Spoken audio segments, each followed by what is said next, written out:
નમસ્કાર સાથીઓ, હમણાં થોડા દિવસ પહેલા જ એટલે કે 23 ડિસેમ્બર 2025ના રોજ દિલ્હી હાઈકોર્ટે ઉન્નાવ રેપ પીડિતાનો આરોપી બળાત્કારી કુલદીપસિંહ સેંગર કે જે ઉત્તર પ્રદેશની સરકારમાં 4 વાર ધારાસભ્ય પદ ઉપર રહી ચૂક્યો હતો, એ કુલદીપસિંહ સેંગર બળાત્કારી હવસખોર શેતાનને દિલ્હી હાઈકોર્ટે છોડી મૂકવાનો ચુકાદો આપ્યો ત્યારે આ સાંભળીને આખો દેશ સ્તબ્ધ થઈ ગયો હતો. ઉન્નાવની જે પીડિતા છે એના માટે હું આજે કહીશ કે ન્યાય અભી જિંદા હૈ. સેલ્યુટ છે ઉન્નાવ પીડિતાને, એના પરિવારને, એની સાથે ઉભા રહેનારા એ તમામ વકીલ હોય, સામાજિક કાર્યકર હોય, સંગઠનો હોય, એ તમામને ફરીથી એકવાર સેલ્યુટ. એનું એક જ કારણ છે કે આજે સુપ્રીમ કોર્ટે દિલ્હી હાઈકોર્ટે જે ચુકાદો આપ્યો હતો એના ઉપર સ્ટે લગાવી દીધો છે. એટલે કે ફરીવાર કહીશ કે ન્યાય અભી ભી જિંદા હૈ. આ ઉમ્મીદની એક કિરણ જાગી છે કે આ જે બળાત્કારી છે એ બળાત્કારીને ખરેખર કડકમાં કડક આકરી સજા મળવી જોઈએ.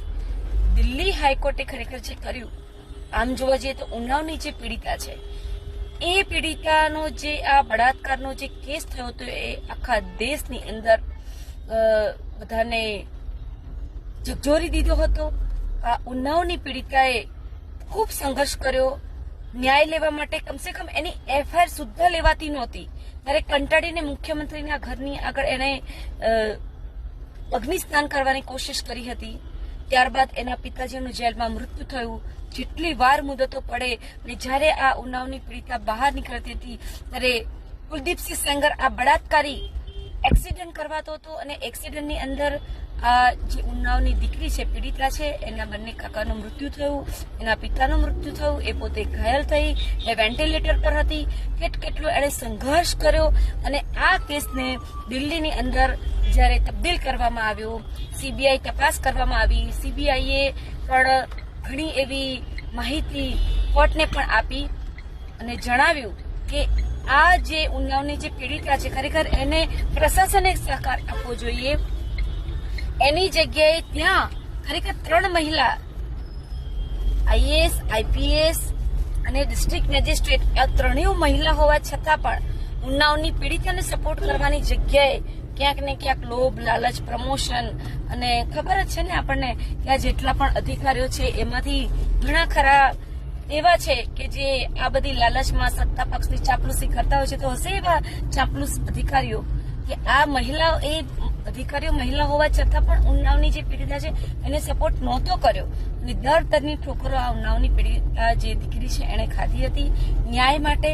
પરંતુ આજે એ તમામ લોકોની જીત છે, તમામ લોકોને સેલ્યુટ છે. સામાજિક કાર્યકરો, સામાજિક સંગઠનો, ઉન્નાવની પીડિતા, એનો પરિવાર, એની સાથે ઉભા રહેનાર વકીલ. હા, આમની અંદર જે વકીલ હતો ઉન્નાવની પીડિતા કેસમાં, એ વકીલનું પણ એક્સિડન્ટ કરાવ્યો અને એનું પણ મૃત્યુ થઈ ગયું હતું.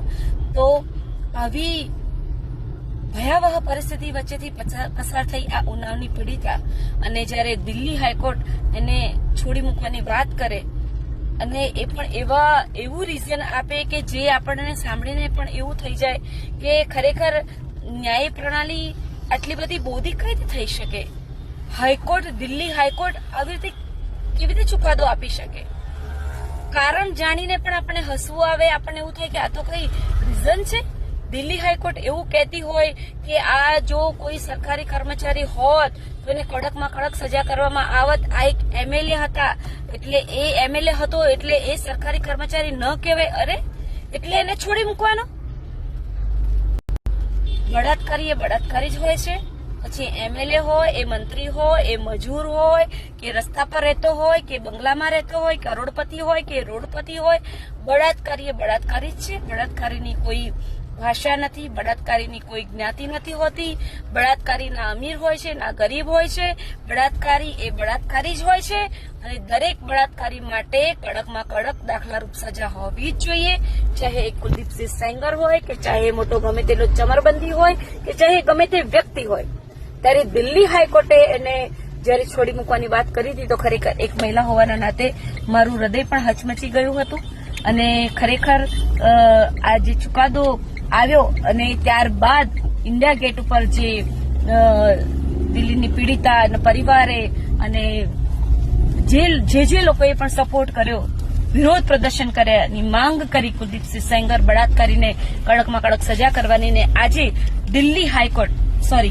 સુપ્રીમ કોર્ટે દિલ્હી હાઈકોર્ટના ચુકાદા ઉપર સ્ટે લાવી દીધો છે અને જે ઉન્નાવની પીડિતા છે એને ન્યાય મળશે એ ન્યાયની ઉમેદ આજે જાગી છે.